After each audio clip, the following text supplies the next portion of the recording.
Okay, before we get down to business, there's something I have to tell you. I'm fresh out of honey. Spider-Man 2 is a must-play for any PlayStation owners out there.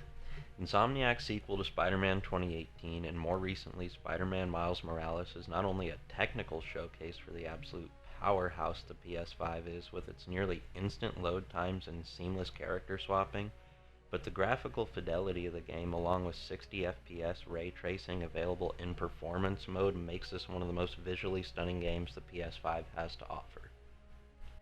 And I don't want to keep anybody long as I strongly recommend going out to purchase this game, but Insomniac really has set the bar high for what a sequel can be. Not only did they take the criticism from the previous two titles, but they elevated it and added some new features that help make it even better. For instance, the web wings finally being added to the game as a new traversal mechanic has been quite a bit of fun, which obviously swinging around as Spider-Man in general is already fun enough. And then you also get the additional combat mechanics with being able to parry now, just so that way combat isn't simply just seeing the red up on top of the screen and then going like, oh, I'm just going to dodge out of the way. And I don't want to get too spoilery with the story of the game, so everything that I'm showing here is from just the first couple hours of the game, and it takes about 20 hours or so if you're just kind of mainlining the story, maybe doing some additional side content. And then for me, it took roughly 31 hours overall to get the platinum trophy for the game.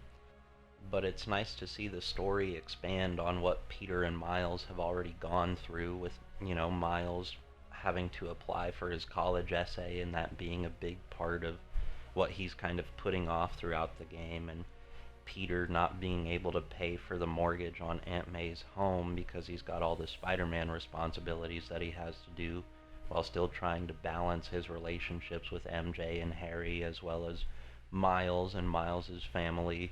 And it only gets more difficult now that Kraven's in town hunting down Spider-Man and all of his former baddies that he had locked up there in the raft.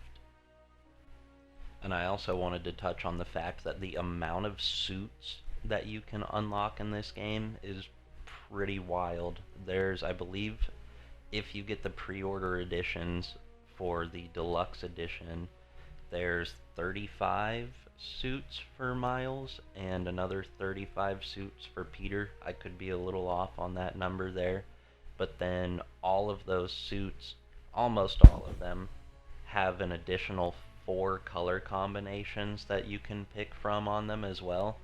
So it really, you have like over 120 suits that you could pick from throughout the game, so you'll always kind of find something that you want to use or just be swapping out quite a bit. Insomniac also added some interesting side questline content, teasing to possible ideas for future titles if they decide to go that route.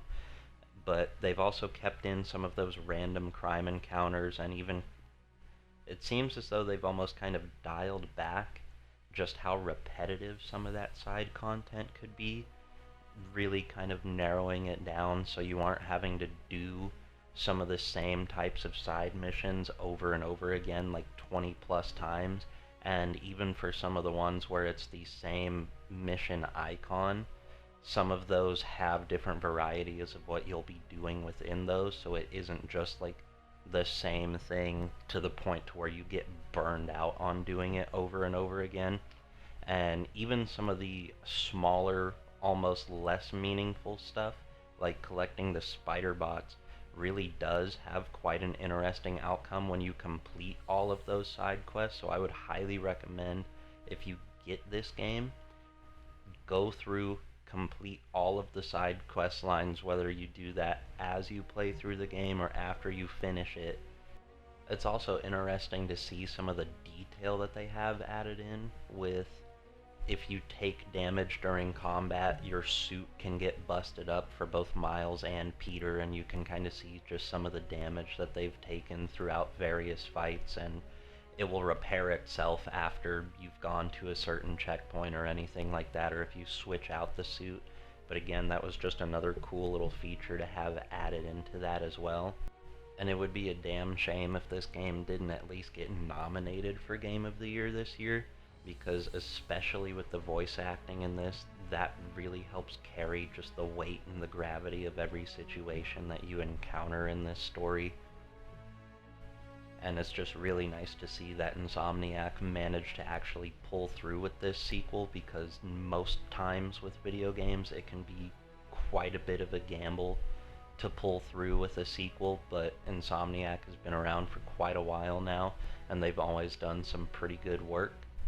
And I mean, it's just one of those things. I'm excited to see what they'll end up doing for Wolverine in the future, because I know they're also working on that, which it's crazy to think that they were working this title and still working on Wolverine, I believe simultaneously.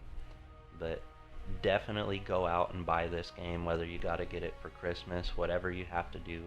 Go out, support Insomniac, and thanks for watching. A Chef Spidey masterpiece. Mwah.